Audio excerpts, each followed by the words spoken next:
कैसे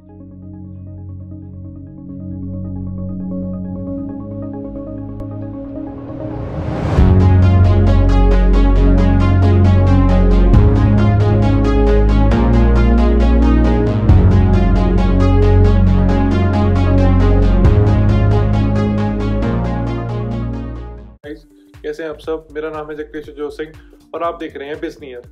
तो यार आज हम बात करेंगे कि 13 ऐसी कौन सी चीज़ें हैं जिसका हमें ध्यान रखना चाहिए अपना स्टार्टअप शुरू करने से पहले। तो ये देखिए यार, मैंने थोड़ी सी लिस्ट सी बना रखी है यहाँ पे। तो आज हम इसको स्टडी करेंगे और मैंने आपके लिए स्पेशली पॉइंट्स वगैरह क्यूरेट किए हैं जिसकी हेल्प से हम ये देखेंगे कि ऐसी कौन सी चीज़ें हैं जिनका हमें ध्यान रखना चाहिए। तो यार पहली ये चीज़ है कि हमें अपने कंपटीशन के बारे में रिसर्च करनी चाहिए, ठीक है। So we should research about our competitors. यार इसका बताऊं क्या वो है, मतलब ये सबसे पहले हमें ऐसा क्यों करना चाहिए, क्योंकि हमें इससे ये पता लगेगा कि जिस इंडस्ट्री में हम पैर रखना चाहते हैं उसमें कोई बड़ी कंपनी तो नहीं है पहले से। यार देखो, जैसे मैं एग्जांपल देता हूँ, ठीक है। अगर मान लो कि तुमने टेलीकम्युनिकेशन के साइड जाना है, ठीक है। मैं तुम्हें डिसाइड नहीं करूँगा यार, पर अगर तुम पहले से जानते हो कि जियो वगैरह जो कि अंबानी जी की कंपनी है, भाई उनके पास कितना ज़्यादा कैपिटल है, तुम कहाँ कम्पीट कर पाओगे उनके साथ, और ऊपर से इन्वेस्टमेंट भी कितनी लगा पाओगे। तो तुम्हें अपने जो कॉम्पिटिटर है ना उसका पूरा एनालिसिस करना चाहिए स्टार्ट करने से पहले। यार इससे बताऊँ क्या फ़र्क पड़ता है, इससे यार तुम्हें ये पता लगता है कि जिस कंपनी के खिलाफ तुम compete करोगे क्या वो बहुत बड़ी कंपनी तो नहीं, जैसे रिलायंस जैसी कंपनी तो नहीं है जिसके पास बहुत ही ज़्यादा फंड्स हैं। तो अगर तुम वहाँ जाके अगर तुम अपनी कॉस्ट को कम करना चाहोगे ना कि तो हम उनसे सस्ता प्रोवाइड कर देंगे, भाई ऐसा कभी नहीं हो पाएगा। वो विद इन सेकेंड्स ही अपना प्राइस तुमसे बहुत ज़्यादा लो कर देंगे, जहाँ तक तुम compete भी नहीं कर पाओगे, क्योंकि वो कंपनियाँ ऐसी होती हैं कि वो लॉस मेकिंग में भी चली जाती है, उन्हें कोई दिक्कत नहीं है, उनके पास वर्किंग कैपिटल की बहुत ज़्यादा होता है उनके पास। तो पहली चीज़ यार इसका ध्यान रखना है, ठीक है। तो अब हम दूसरी चीज़ के बारे में बात करेंगे यार, वो है अपना कि हमें अपनी जो फंडिंग है ना उस पर कभी कॉन्सेंट्रेट नहीं करना, ठीक है। क्योंकि यार बंदे जो आजकल बेसिक ट्रेंड है ना यार, यही है कि सबने स्टार्टअप खोलना है तो सिर्फ यार फंडिंग के लिए खोलना है कि भाई फंडिंग मिलेगी इसको, भाई $1 बिलियन की मिल गई है, इसको $2.5 मिलियन की मिल गई है फंडिंग। तो यार इस भेड़ चाल में नहीं चलना यार, क्योंकि तुम लगा लो कि मैं एक वो देख रहा था हार्वर्ड की रिसर्च, तो उसमें ये कहते हैं यार कि सिर्फ मुश्किल से 1% कंपनीज जो लाइक अगर 1100 और 93 कंपनीज एक टाइम पे स्टार्ट हो रही हैं, तो उसमें सिर्फ 4 कंपनीज होंगी जो कि $1 बिलियन की वैल्यूएशन तक जा पाएंगी। $1 बिलियन होता है यार कि तुम्हारी कंपनी की यूनिकॉर्न बन गई है। $1 billion, B for bat, billion dollar, उसकी वैल्यूएशन तक यार मैं इसकी वजह से तुम्हें यही कहूँगा कि अगर तुम फंडिंग वगैरह की वजह से स्टार्टअप स्टार्ट कर रहे हो ना, तो भाई ना करो यार, ठीक है। तो यार अब हम तीसरे पॉइंट पे बढ़ते हैं, ठीक है। तो एक मिनट देख लूँ मैं। तो थर्ड पॉइंट है यार कि हमें मार्केट रिसर्च इज मस्ट, ठीक है यार। क्योंकि देखो, अब तुमने एक आइडिया ढूंढ लिया, ठीक है। तो अगर तुमने कुछ ऐसा आइडिया ढूंढ लिया भाई जिसमें सिर्फ तुम्हें इंटरेस्टेड हो, ठीक है, या बहुत ही कम इंटरेस्टेड है लोग, जैसे कि हमारे वर्ल्ड की पॉपुलेशन बिलियंस में है, ठीक है, और उनमें से तुम लगा लो कि सिर्फ 100 या 200 बंदे इंटरेस्टेड है उस चीज़ में या उस प्रोडक्ट में, ठीक है। कि मान लो कि तुमने ये कह दिया कि भाई मैं ऐसी व्हीकल बनाऊंगा जैसे कि बुलक्स जो वो नहीं होते यार, अपनी गाय वगैरह या भैंस वगैरह वो चलाएंगी, ठीक है, और पीछे उसके मैंने एक कैरियस टाइप बना दिया कार की शेप वगैरह में, और जो बुलक वगैरह है या जो भी है वो उसे पुश करेगा और आगे लेके जाएगा, ठीक है भाई, और उससे पॉल्यूशन वगैरह नहीं होएगा, ठीक है भाई। कौन लेगा यार ऐसी चीज़। तो भाई ऐसी चीज़ों के लिए ही मार्केट रिसर्च होती है कि हमें पता लग जाता है कि भाई कौन इंटरेस्टेड है हमारी चीज़ में, कौन नहीं इंटरेस्टेड है, और कितने लोग हमारी चीज़ को लेना पसंद करेंगे। तो मार्केट रिसर्च यार सबसे इम्पोर्टेंट होती है यार, ध्यान रखना है इस बात का। तो यार चौथा पॉइंट है और बहुत इंपॉर्टेंट पॉइंट है यार, कि हमें मार्केट एडवाइस, हमें लीगल एडवाइस लेनी चाहिए भाई किसी से अपना स्टार्टअप स्टार्ट करने से पहले, कि हमें कोई एडवोकेट वगैरह प्रोफेशनल को रीच आउट करना चाहिए कि जो हम चीज़ करने वाले हैं, जो हमारा आइडिया है, वो किसी गवर्नमेंट के रूल्स या रेगुलेशन को ब्रेक तो नहीं कर रहा। कि भाई जैसे तुम मान लो तुम्हारा कोई आइडिया है कि तुम ड्रोन्स के थ्रू इंटर कंट्री ट्रेड करोगे, कि तुम ड्रोन भेजोगे अपना, ठीक है, और छोटी मोटी डिलीवरी करोगे नेबरिंग कंट्रीज में। मान लो कि इंडिया से भूटान कुछ भेज दिया या इंडिया से पाकिस्तान कुछ भेज दिया, तो भाई उसमें लीगल इम्प्लीकेशंस आएंगी। अगर तुम्हारा ऐसा स्टार्टअप आइडिया वगैरह है या कुछ भी है यार, तो कम से कम तुम्हें लीगल एडवाइस लेनी चाहिए कि तुम्हें उससे तो ये पता लगेगा कि तुम्हें कौन से लाइसेंसेस की ज़रूरत है और क्या वो चीज़ लीगल भी है कि नहीं जो तुम करना चाहते हो।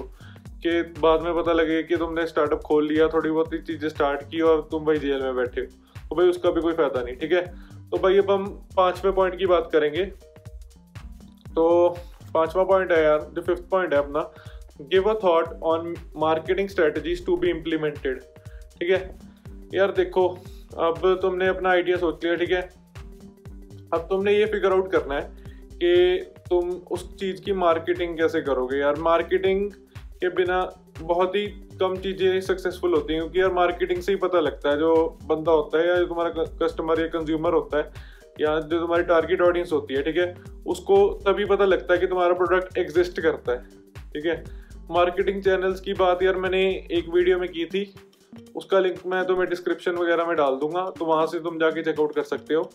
मार्केटिंग स्ट्रेटजी यार बिल्कुल यही होती है कि जैसे मान लो कि मैंने अब कोई ब्रांड लॉन्च करना है, ठीक है, गर्ल्स के लिए, मान लो कुछ भी गर्ल्स फुटवेयर स्टार्ट करना है, ठीक है मैंने, तो भाई उसके लिए मेरी मार्केटिंग स्ट्रेटजी क्या होगी। ठीक है, तो जहाँ तक मैं सोचता हूँ, मतलब थोड़ा बहुत था कि हम ऐसा कर सकते हैं कि हम वुमेन इन्फ्लुएंसर्स को हायर कर सकते हैं, हायर मतलब कोलैबोरेट कर सकते हैं, जो कि यूट्यूब और हमारा यूट्यूब हो गया और अपना इंस्टाग्राम हो गया। ठीक है, इन पे हमारे प्रोडक्ट्स की वीडियोस में अपनी थोड़ी बहुत ही ऐड ऑन में ऐड करके थोड़ा बहुत कर सकते हैं, अपने जो जो भी उनके फॉलोवर बेस है उनके साथ शेयर कर सकते हैं, तो वहाँ से थोड़ी बहुत ही सेल आएगी।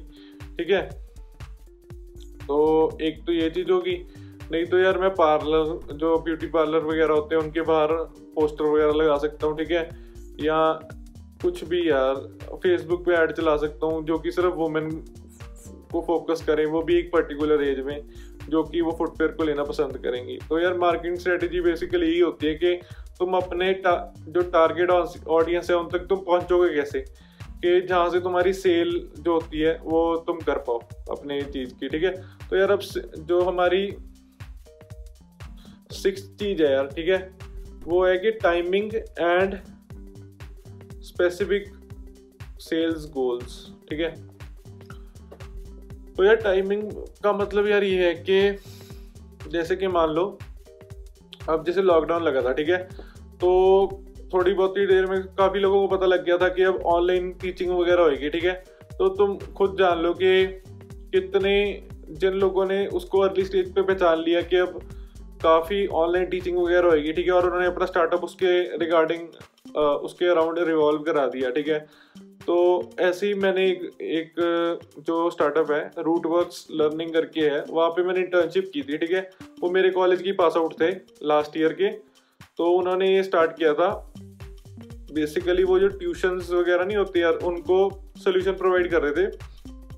उनको एक इन हाउस अपनी मीट होती है ना, जैसे गूगल मीट या जूम मीटिंग होगी, उन्होंने अपना खुद का ऐसा बनाया था, और वहाँ से टीचर वगैरह है ना, जो वो आपको टेस्ट वगैरह डाल सकते थे और बच्चे की परफॉर्मेंस वगैरह देख सकते थे। तो ये काफ़ी अच्छा वो था, लाइक उन्होंने बिल्कुल करेक्ट टाइमिंग पे बैंग ऑन अपना प्रोडक्ट मारा, और वो उनका अब काफ़ी अच्छा चल गया है। उनको लाइक 5 to 6 months हो गए हैं अब ऑपरेट करते हुए, और वो काफ़ी अच्छा चल रहे हैं। और यार प्लस अपना वो भी रखो थोड़ा माइंड में कि तुम्हारे जो सेल्स गोल हैं तुम थोड़ा बहुत रखो कि भाई पहले महीने में 100 प्रोडक्ट बेचूंगा, उसके बाद मैं ऐसे करके 250 बेचूंगा, फिर 450, ऐसे करके मैंने अपनी कैसे सेल्स को इंक्रीज़ करना है। तो यार उसका भी तुमने ध्यान रखना है। ठीक है। तो यार जो 7th अपना जो हमें चीज़ का ध्यान रखना चाहिए स्टार्टअप के स्टार्ट करने से पहले, तो वो ये है कि यार तुम अपनी जो वेबसाइट है ना वो बहुत अच्छी बनाओ। सो बिल्ड अ गुड वेबसाइट, ठीक है। क्योंकि यार मार्केटिंग वगैरह में और जो भी तुम कंज्यूमर वगैरह से रीच करोगे, तो जो तुम्हारी वेबसाइट होगी ना यार वो काफ़ी हेल्प करेगी कि तुम्हें लाइक तुम अपने कार्ड वगैरह पे छपवा सकते हैं, जो भी तुम्हारे, अगर तुम फेसबुक एड्स या किसी भी ऑनलाइन प्लेटफॉर्म से अपनी मार्केटिंग कराओगे तो तुम्हारी वेबसाइट बहुत ज़रूरी है, क्योंकि उस पर तुम्हारा आइडिया पड़ा होता है पूरा। तो तुम वेबसाइट भी ज़रूर बनाओ, ठीक है। तो अब जो 8th अपनी टिप है हम उसकी बात करेंगे, जो कि हमें स्टार्टअप स्टार्ट करने से पहले ध्यान रखनी चाहिए कि understand your own strength, skills and time available. तो भाई इसका यार बेसिक मतलब ये है कि जैसे कि तुमने अब अपना आइडिया वगैरह देख लिया, ठीक है। तो तुम उसे एनालाइज करो, क्या तुम उस आइडिया पे वर्क कर सकते हो, क्या तुम्हारे पास रिक्वायर्ड स्किल्स हैं उस पर वर्क करने की।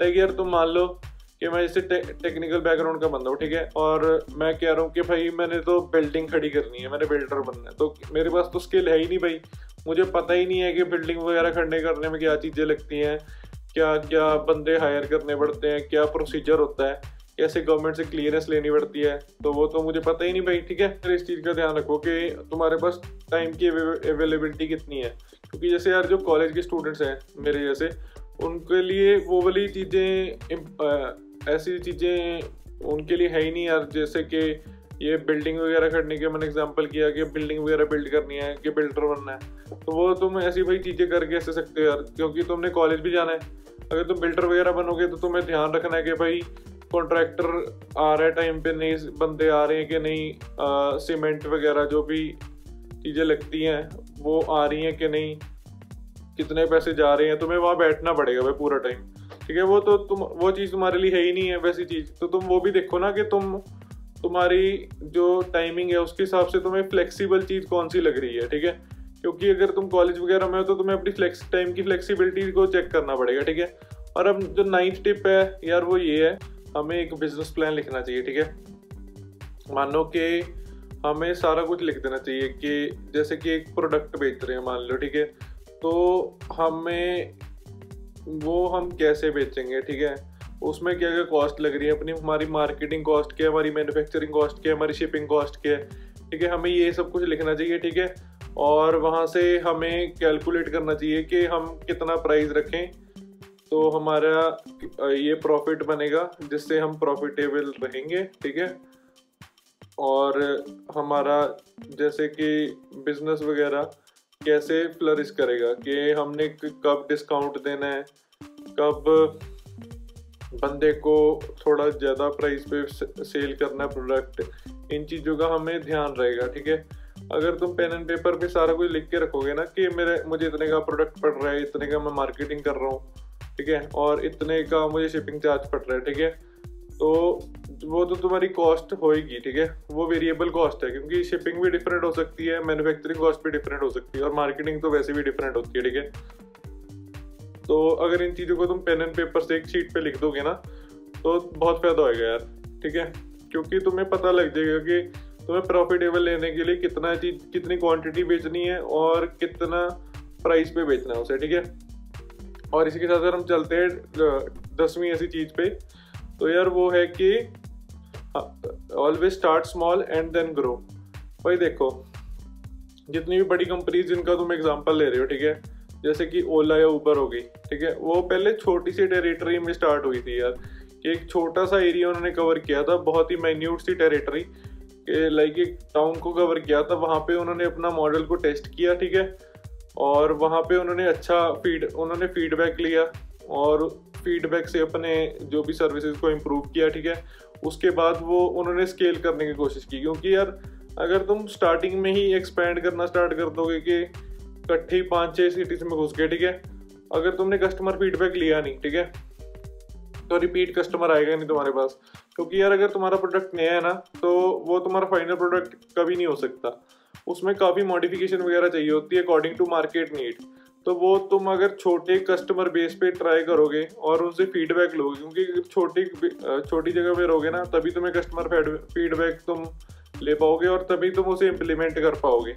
जब तुम्हारा इंटरलॉक हो गया, ठीक है, जब तुम्हारा फाइनल हो गया कि पता लग गया कि हमने सारी जो कंज्यूमर को दिक्कतें आ रही थी हमने उसको रिजॉल्व कर लिया, ठीक है, उसके बाद तुम नेक्स्ट लेवल पे जाओ और फिर ग्रो करो, तो बहुत सौखा रहेगा और तुम्हें कोई भी दिक्कत नहीं आएगी उसमें, ठीक है।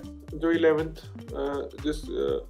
चीज़ की जो हम बात करेंगे, जिसका हमें ध्यान रखना चाहिए स्टार्टअप स्टार्ट करने के पहले, वो है कि focus on the customer. Start करने जब, चलो ये तो थोड़ा बहुत हो गया कि तुमने स्टार्ट कर लिया, ठीक है, तो कस्टमर इज द किंग यार। कस्टमर को हमेशा किंग की तरह ट्रीट करना है। जैसे अमेजोन है ना, वो कहता है कि मेरा कस्टमर किंग है, ठीक है, वो चीज़ लेने बाहर क्यों जाए भाई, मैं उसको डोर स्टेप डिलीवरी दूंगा, ठीक है। प्राइम उन्होंने तभी निकाला कि 2-3 दिन मैक्स में डिलीवरी हो जाए, ठीक है, क्योंकि वो कस्टमर को राजे की तरह ट्रीट करते हैं, ठीक है, तभी वो इतना ग्रो कर पाए हैं। तो हमें भी इस चीज़ का ध्यान रखना चाहिए कि कभी भी अपना जो कस्टमर है ना, उसको अनसेटिस्फाइड नहीं छोड़ना चाहिए।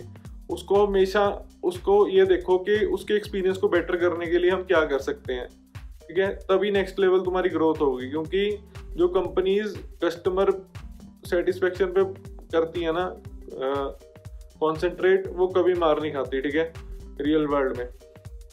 तो यार यहाँ तक वीडियो देखने के लिए बहुत बहुत धन्यवाद। आपके लिए एक स्पेशल टिप है लास्ट में, ठीक है। तो यार उससे पहले हम बात करते हैं हमारी 12th ऐसी चीज़ की जिसका हमें ध्यान रखना चाहिए अपना स्टार्टअप स्टार्ट करने से पहले। तो यार हम surround your self with good mentors. तो यार बताऊँ क्या होता है कि जब तुमने स्टार्ट किया, ठीक है, तो तुम्हें कस्टमर के साथ एक और बंदा होना चाहिए जो मेंटोर होता है तुम्हारा, वो तुम्हें थोड़ा बहुत गाइड कर सकता है अच्छी तरह कि तुम क्या क्या इम्प्रूवमेंट कर सकते हो, क्या क्या अच्छी चीज़ें कर सकते हो। लाइक यार मेरे पापा मेरे मेंटोर हैं, तो मैं उनसे कभी कभी फीडबैक लेता होता हूँ कि मैं क्या क्या कर सकता हूँ, तो वो मुझे बताते होते हैं कि यार मुझे ऐसा करना चाहिए, ऐसा करना चाहिए, तो मैं ट्राई करता हूँ कि मैं उसे इम्प्लीमेंट कर सकूँ। क्योंकि एक मेंटोर होना बहुत ज़रूरी है, क्योंकि वो तुम्हें एक अच्छा रिव्यू दे सकता है प्रोडक्ट का, तो वो बंदा तुम्हारी इंडस्ट्री से हो तो ज़्यादा अच्छा होता है। तो उस चीज़ का ध्यान रखना है यार। और जो लास्ट चीज़ है यार वो ये है कि जो 13 चीज़ जिसकी हम बात करेंगे कि तुम्हारे में यार पैशन होना चाहिए यार। जो चीज़ तुमने करनी है उसमें तुम्हें पैशन होना चाहिए। ये नहीं कि भाई किसी बंदे की वीडियो वगैरह देख ली और उसने ये आइडिया बताया तो तुमने कॉपी कर लिया, पता चले कि तुम्हें तो उस चीज़ में इंटरेस्ट ही नहीं है यार, तो क्या फायदा। तो जो तुम चीज़ करोगे ना उसे फुल पैशन के साथ करो और तभी तुम सक्सीड कर पाओगे। तो यार अभी ये लास्ट टिप मेरी जो कि स्पेशल टिप है वो ये यार ये है तुम्हारे लिए कि never daydream about your startup as a success. तो यार इसका यार ये मतलब है कि जब तुमने अभी स्टार्ट भी नहीं किया, ठीक है, तुम्हें आइडिया आया, तुम्हारे दिमाग में पहले आइडिया आने लग जाए कि भाई मैं तो फोड़ दूंगा, मैं तो भाई लाखों करोड़ों अरबों का मालिक हो जाऊंगा भाई इसके पहले। तो भाई इसके लिए मैं तुम्हें एक सिंपल एग्जांपल देता हूँ। जो पेटीएम कंपनी है ना वो 2010 में फाउंड हुई थी, ठीक है, और उसको फंडिंग मिली थी 2016 में। तो भाई देखो 6 साल का गैप है फंडिंग मिलने में। तो तब तक अपने एक्सपेंसेस पे चला रहे थे उसके जो भी फाउंडर हैं।